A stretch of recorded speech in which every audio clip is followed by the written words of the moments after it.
Ultra rare. That's a really cool custom spinning logo. I got some parody of the Nintendo 64 logo. Nice cutscene here. Telocation Gemini. New game. Okay, this actually looks really sick. I got single and even a co-op mode.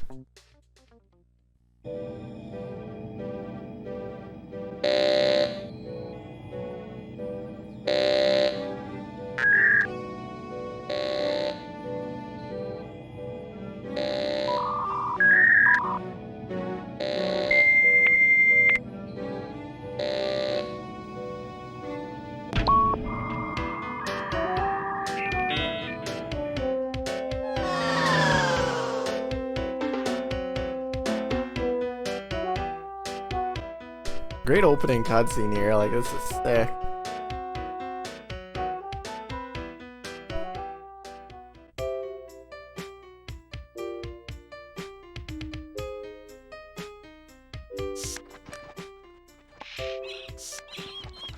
Airy 3D, this reminds me of almost like a Flash puzzle game here, but oh, this is sick. We have 3 tokens to collect.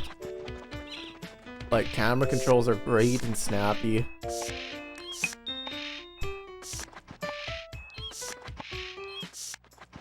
Just the music is pretty good too.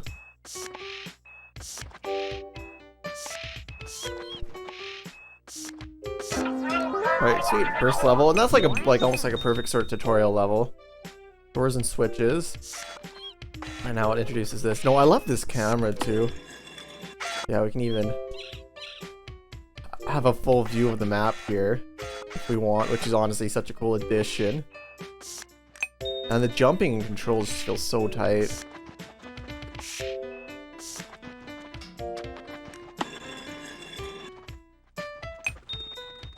Oh yeah, sweet. Gem hidden there. Okay, we're missing one of the gems. Oh, here it is. Just can see with that camera.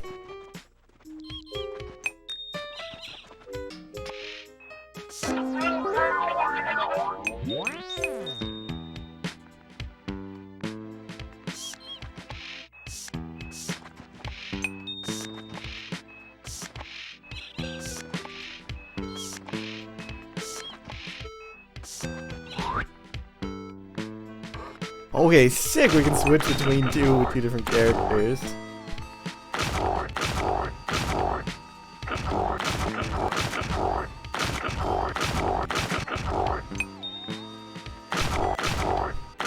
Oh, that's so cool. Yeah, press Z to switch. Okay, that is sick.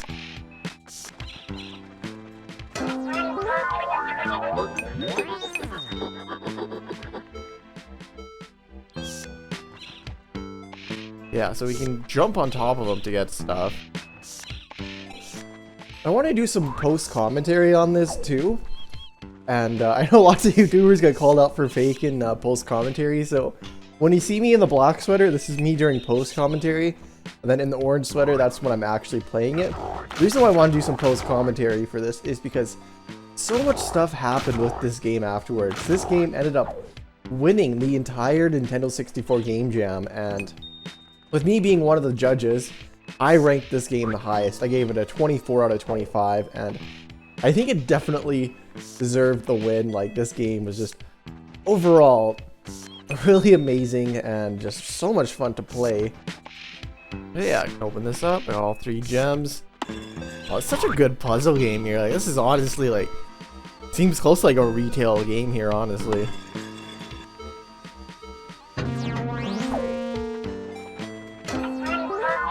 I love how like spin around everything too, and they have like these animations.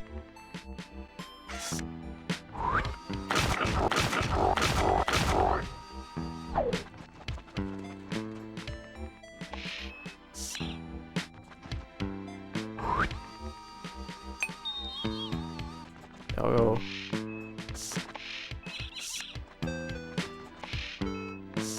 around this way.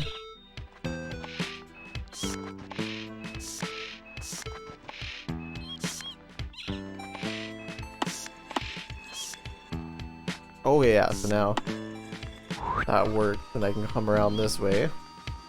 Yeah, get them through and...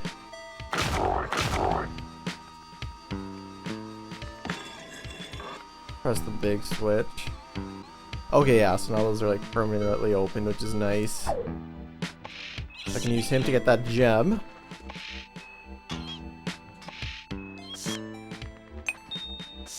Alright, sweet, all 3 of them.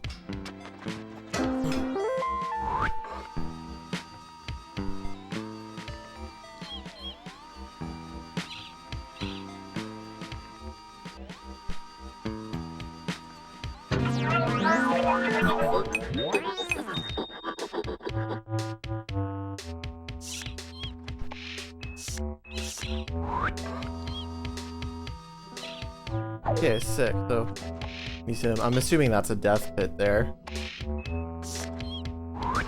A little bit close. Just the music and everything in this is honestly so impressive. It's one of the 3. Oh, yeah, I guess the last 2 have to do with. Oh geez.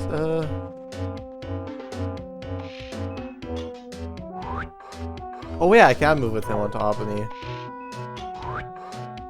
Yeah, that's actually so cool. Like, no, I'm honestly so impressed by this game so far.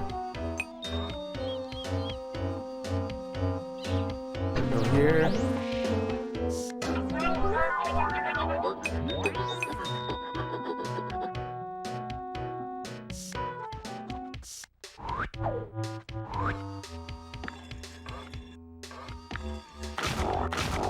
Alright, see, there's like a gem hidden in here anywhere.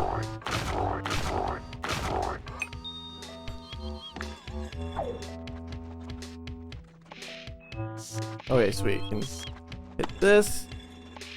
And now we got 2 of the 3 gems.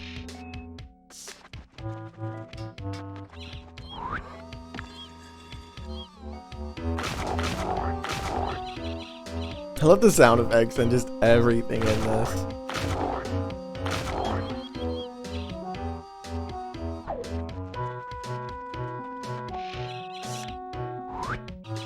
Oh, I see. I gotta go like this, then get them off, and then I should be able to rise up to get that last gem. Yeah. All right. Honestly, such cool mechanics here.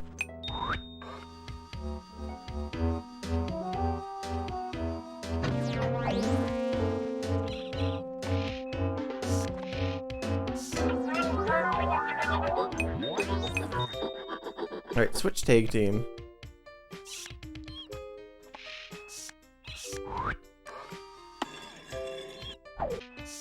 Okay, so gem over here.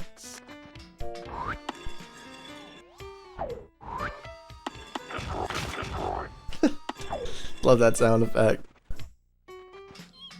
Oh, this is like such a polished game.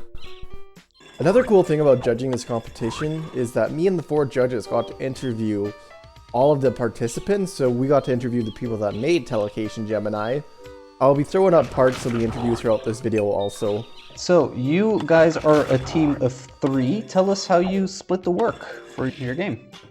Well, Lambert James was our programmer, and so he really organized stuff. I feel like I think he kept everybody organized. I did audio, so music and sound effects. Cobra was mostly 3D modeling. He can clarify exactly how much of what he did. I think Lambert James did some 3D modeling too. I did the character modeling and the collectibles models for the game cutscene. Yeah, and then I was like programming and level design mostly. We all contributed to level design to some degree. I think I kind of spearheaded it though. All right, sweet, all 3. Oh yeah, actually I can go like this. Then I can just jump around. All right, nice. This level design is so good. Awesome. And tell us, how did you look at the theme and interpret it into your entry? So we just had 2. The idea was that you have 2 different playable characters of different sizes, and their size kind of dictates what they can and can't do, and you have to use them together to solve puzzles. And so you can switch back and forth between them. And Yeah, we had a few different ideas, and we voted on our favorites and took the best parts of those favorites, and that's kind of how we arrived at the platforming idea. Does anyone have any questions for our participants? I was just really impressed by the whole engine. Even just the camera controls are really cool, or the ending animations when you complete a level. I was just wondering, it kind of reminded me of Bomberman 64. Were there any 64 games that you guys took inspiration from? And it's hard to say because like there's nothing that I was thinking of specifically. I don't know if you guys had anything you had in mind. I know Ian had a lot of things that he was pulling inspiration from, but For me, it was more wasn't so much Nintendo 64 games, but like old Looney Tunes cartoons set in space. That kind of aesthetic. That's kind of what I had in mind. And well, so I was a really big fan of Banjo-Kazooie, and that made me really excited about doing a 3D platformer like that. right. I drew some inspiration from Diddy Kong Racing. I was a big fan of that one too. And then, yeah, I kind of tried to get people excited about like nostalgia and retro stuff, and we kind of joked about kind of cartoons in the 90s, that color scheme, and even maybe we thought about doing funnier like 90s music and stuff too, but that didn't really fit. Yeah, I can definitely kind of see almost like the Space Jam sort of 90s vibe. It looks really good in the game. For sure. I gotta say, I am so excited for 2021. This year is just gonna be insane, and I just cannot wait to see what it brings. Lately, I've been really busy. I've been doing some basement renovations, so I'm so glad that those are finally done so I can start focusing on YouTube again for a bit. Right, here we go. Nice. Such cool puzzle mechanics here.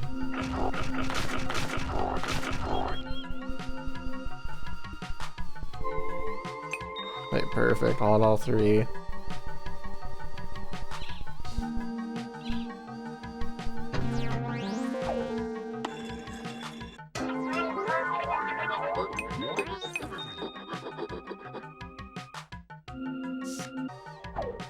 Yeah, actually I can go like this. Raise him up.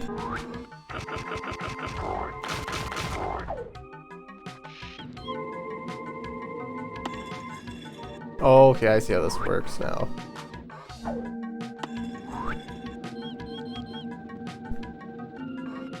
This game jam was honestly probably one of the highlights of 2020 for me, and I really hope this becomes an annual thing, or because I think it'd be really cool if this happened every year.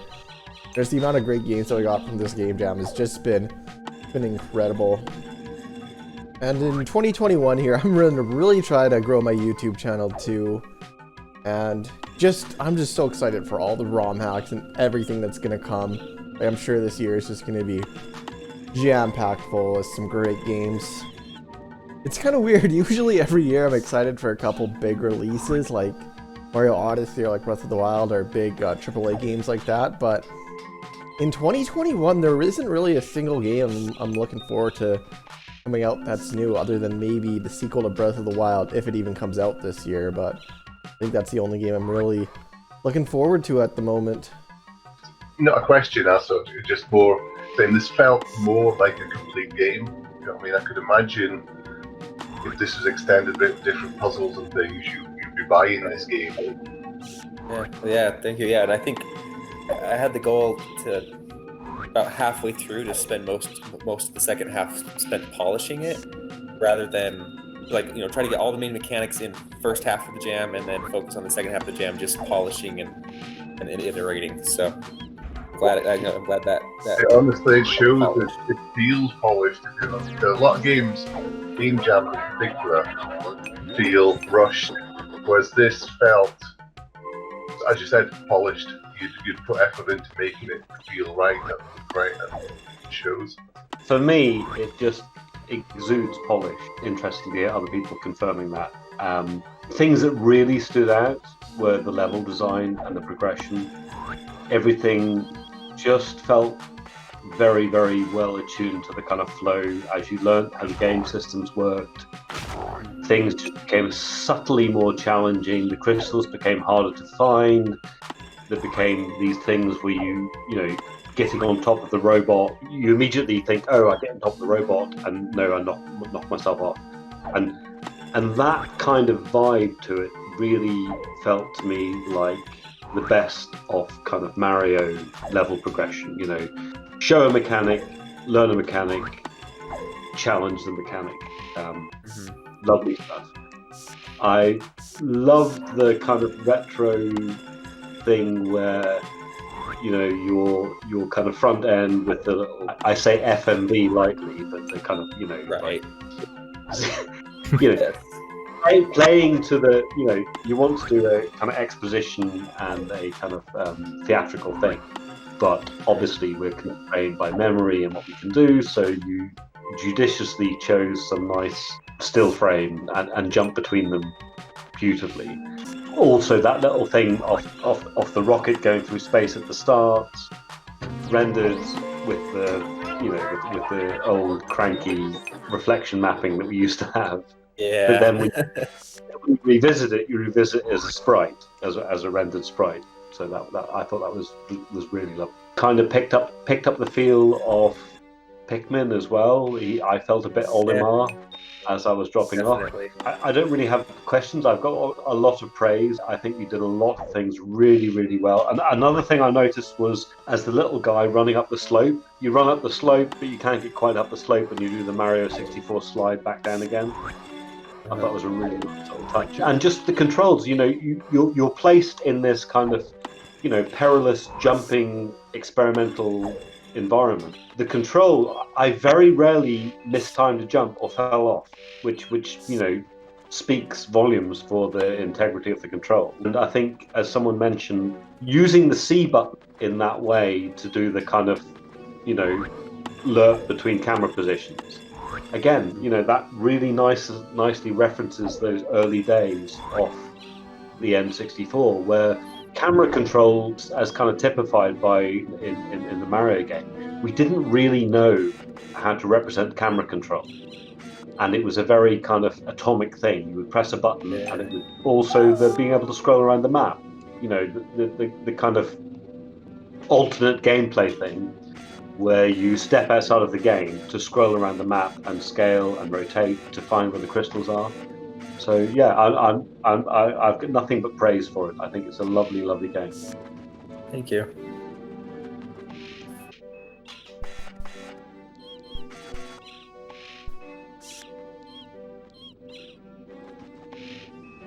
Okay, yeah, I can just make that jump. That's actually really tight. This is such great game design here. I really hope that this Game Jam made people realize the potential of making new Nintendo 64 games now. Just because looking at all the entries, like, just some amazing games were made, and it really shows how powerful the Nintendo 64 still is. Like, this game specifically, I could totally see it being on, like, the eShop for the Nintendo Switch, you know? For like 20 bucks, it'd be a pretty good eShop game. It was really cool having, like, David Doak, Neil Voss, and Alan Finley doing the interviews too, just to get their perspectives as Nintendo 64 game developers, just seeing their perspectives on these new homebrew titles. So I do plan on doing videos on the rest of the entries too. I thought this one definitely deserved its own video just because of how long the game was, for one. But the rest of the games should have a video out hopefully within the end of the week. This one's actually taken a lot longer to edit than I thought. Especially just because I'm doing all this stuff in post, like this right here I'm going to add in just so... I just didn't want this video to have levels where I'm not talking or anything. I just wanted to keep it more entertaining like that by including the interviews and doing some post commentary just so there's more to listen to. You mentioned the progression there, and when I first started playing, I was thinking, I'm not sure how size fits into this. And then the big robot appeared. I was like, here we go. Mm-hmm. So it was a nice progression in that, learning how to do all. I'm glad the size had that moment, because I was worried that, like, you know, if we spend too long before we got to the size mechanic, that it wouldn't be entirely clear. But yeah, I think you got that spot on. It was just as I was thinking, I'm not sure. Oh, here he is, big robot, right? There's the size thing they have to jump between. This level here in particular I found pretty tricky. I'm pretty sure this is the intended way to do it, but maybe it wasn't, because yeah, this level actually took me a while to get done. But the difficulty on this game was like pretty spot on. Like, it was definitely challenging, but not to the point where I ever needed a walkthrough or anything like that, so The difficulty was pretty much perfect.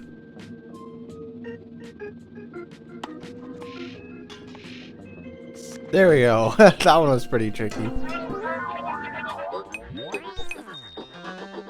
Alright, race platform.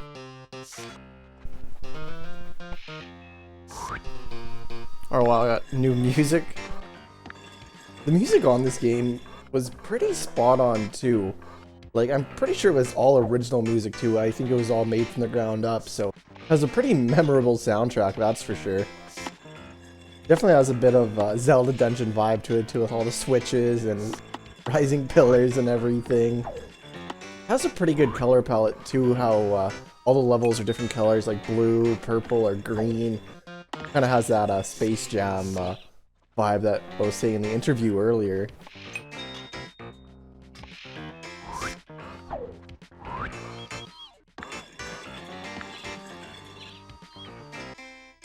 Oh, okay, I see. Okay, the last gem is really hidden.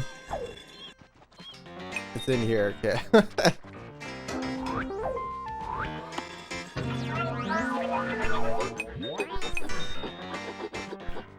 Okay, moving platforms. I just want to reiterate like how this could have been a retail game that released 25 years ago. That's how polished it is. That's how good it is. So very high praise for that. That actually means a lot. Yeah. I want to pay special tributes to the controls. The controls felt amazing. Very good game feel. The character like moves around very playfully, very bouncy, very nice physics. I want to ask you, how did you get that good of a game feel with your character controller? I wanted to make sure that there's some momentum, but then just in playtesting it, I tested it on my wife, and she gave me some feedback. I found that, like, you know, when you're holding the button down, there's actually slightly less gravity, so you fly up, and then you let go. That's when gravity gets stronger for the jump. I think that's an idea that I've picked up from somewhere else, talking about platformers. And for the movement, slowing down accelerates faster than speeding up. Because before that, it felt really floaty, like you were on ice. But making that change made it so you stop faster, so you could make turns better. Just trying that over and over again, trying on people, and seeing how it felt. So just a lot of iteration and trying to have it behave somewhat like real physics, so at least it's familiar. So best I can describe. Very well done. And I want to ask JTN a music question. The music is very evocative of that era, which I was very impressed by. What were some of your inspirations behind the music for this game? Sure. I'm a big fan of Grant Kirkhope, for one. David Wise also. Donkey Kong Country was kind of the first game that got me into video games, so it inspired me a lot. I was like looking for space sounding things, and I thought of like John Williams, and I used some music theory to know I should probably use the Lydian mode for that. Just kind of a mix of a bunch of different things that I like, and I feel like I kind of put it in a blender and tried to make something that I still liked. Yeah, your inspirations came across very well, so kudos for that. I'll pass on your thoughts to Dave and Grant because I'm in touch with them still. But one thing again that struck me really as the levels changed, the minute we went to the level that had the toxic sludge, you had this kind of ominous bassy thing going on in the background, and I thought that was really, really nice. It just kind of completely prefigured the fact that you were now on a level where you could get hurt by part of the background. So I thought that was a really nice touch. Thanks. Something that I tried to push our programmer on was trying to not settle for the general MIDI sounds, and it was like really difficult, and so we did go with that. But I was inspired by like using sound fonts from Rare Games and stuff. Thank you very much for being here and for the interview and for your participation. Thank you guys. This has been great. Thanks. Yeah, it's really been great. appreciate Thanks. everything you've done. Yeah, so that was the entire interview there.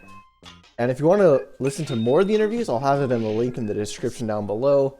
We interviewed pretty much every single one of the games that were entered in the Game Jam, so if you're interested in more of the interviews, it'll just be in the link down below. And this level here, getting towards the end, it starts getting pretty complicated with these switches and stuff, but still, like, not to the point where you need a walk, or I didn't need a walkthrough or anything. I guess even if I did need a walkthrough, there wouldn't have been one out, but still just very cool game design here. But I like how there's like all different types of switches, just how they're color-coded so it doesn't get too confusing. Just all the little things in this game have been just really impressive. I'm hoping more people will get to play this game, because for anybody that owns an EverDrive 64, I think putting this game on your EverDrive is a no-brainer to have a brand new, free experience of a brand new Nintendo 64 game. And just getting brand new Nintendo 64 games in like 2020 is kind of crazy to think about it, and the fact that this Game Jam opened up so many games. Like, there was a chart, I'll throw it up on the screen right now, but there was a chart of Homebrew per year. And because of this Game Jam 2020, just the amount of Homebrew obviously just skyrocketed, so. I've been a fan of Homebrew for the Nintendo 64 for a long time, and overall, I think this is probably the best Nintendo 64 Homebrew that has ever been put out before. This game specifically.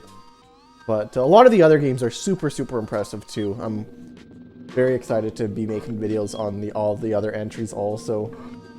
Yeah, this is where it starts to get pretty tricky.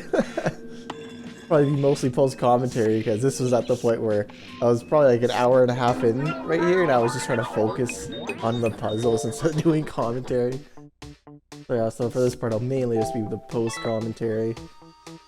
But the difficulty curve was like pretty much perfect, kind of like what Dr. Doke was saying with the original Mario Brothers about how like progression and difficulty. The progression in this game for difficulty was pretty much perfect, about how the first levels don't even have the giant robot, just so you can learn the core mechanics, and third level in they introduced the robot. I think it was really cool how they did the difficulty curve there. Well, I got pretty big plans for this channel this year. I'm gonna try to live stream a lot more, and obviously these first couple weeks of January will probably be mainly Nintendo 64 Game Jam stuff, and then after that I'm gonna catch up on all the other ROM hacks and stuff that I missed in this past month here. And I'm just so excited for all the ROM hacks that are going to be coming out this year. Like, I'm sure there's going to be so many amazing experiences. Like, 2020 was such an amazing year for ROM hacks. I'm sure 2021 is going to be really great also. We're pretty much getting to the end of the game here. This is the final level, so really impressive that this was filled with 20 levels, all with 3 gems to collect, so like 60 collectibles in total, which for a game jam, usually the games are pretty small, but this one was like a pretty large game. I know this video is probably going to be about half an hour once it gets edited down, but I had a good hour 45 minutes of playtime on this to beat the game, so that really speaks volumes to how polished and about how long this game actually was.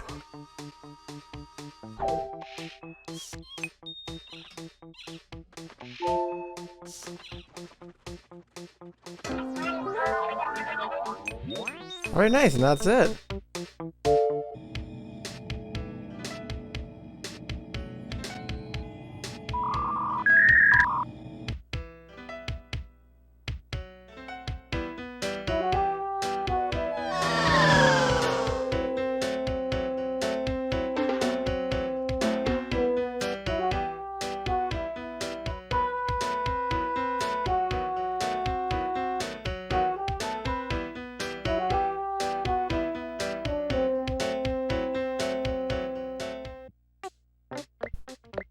Nice, we have a level select here too.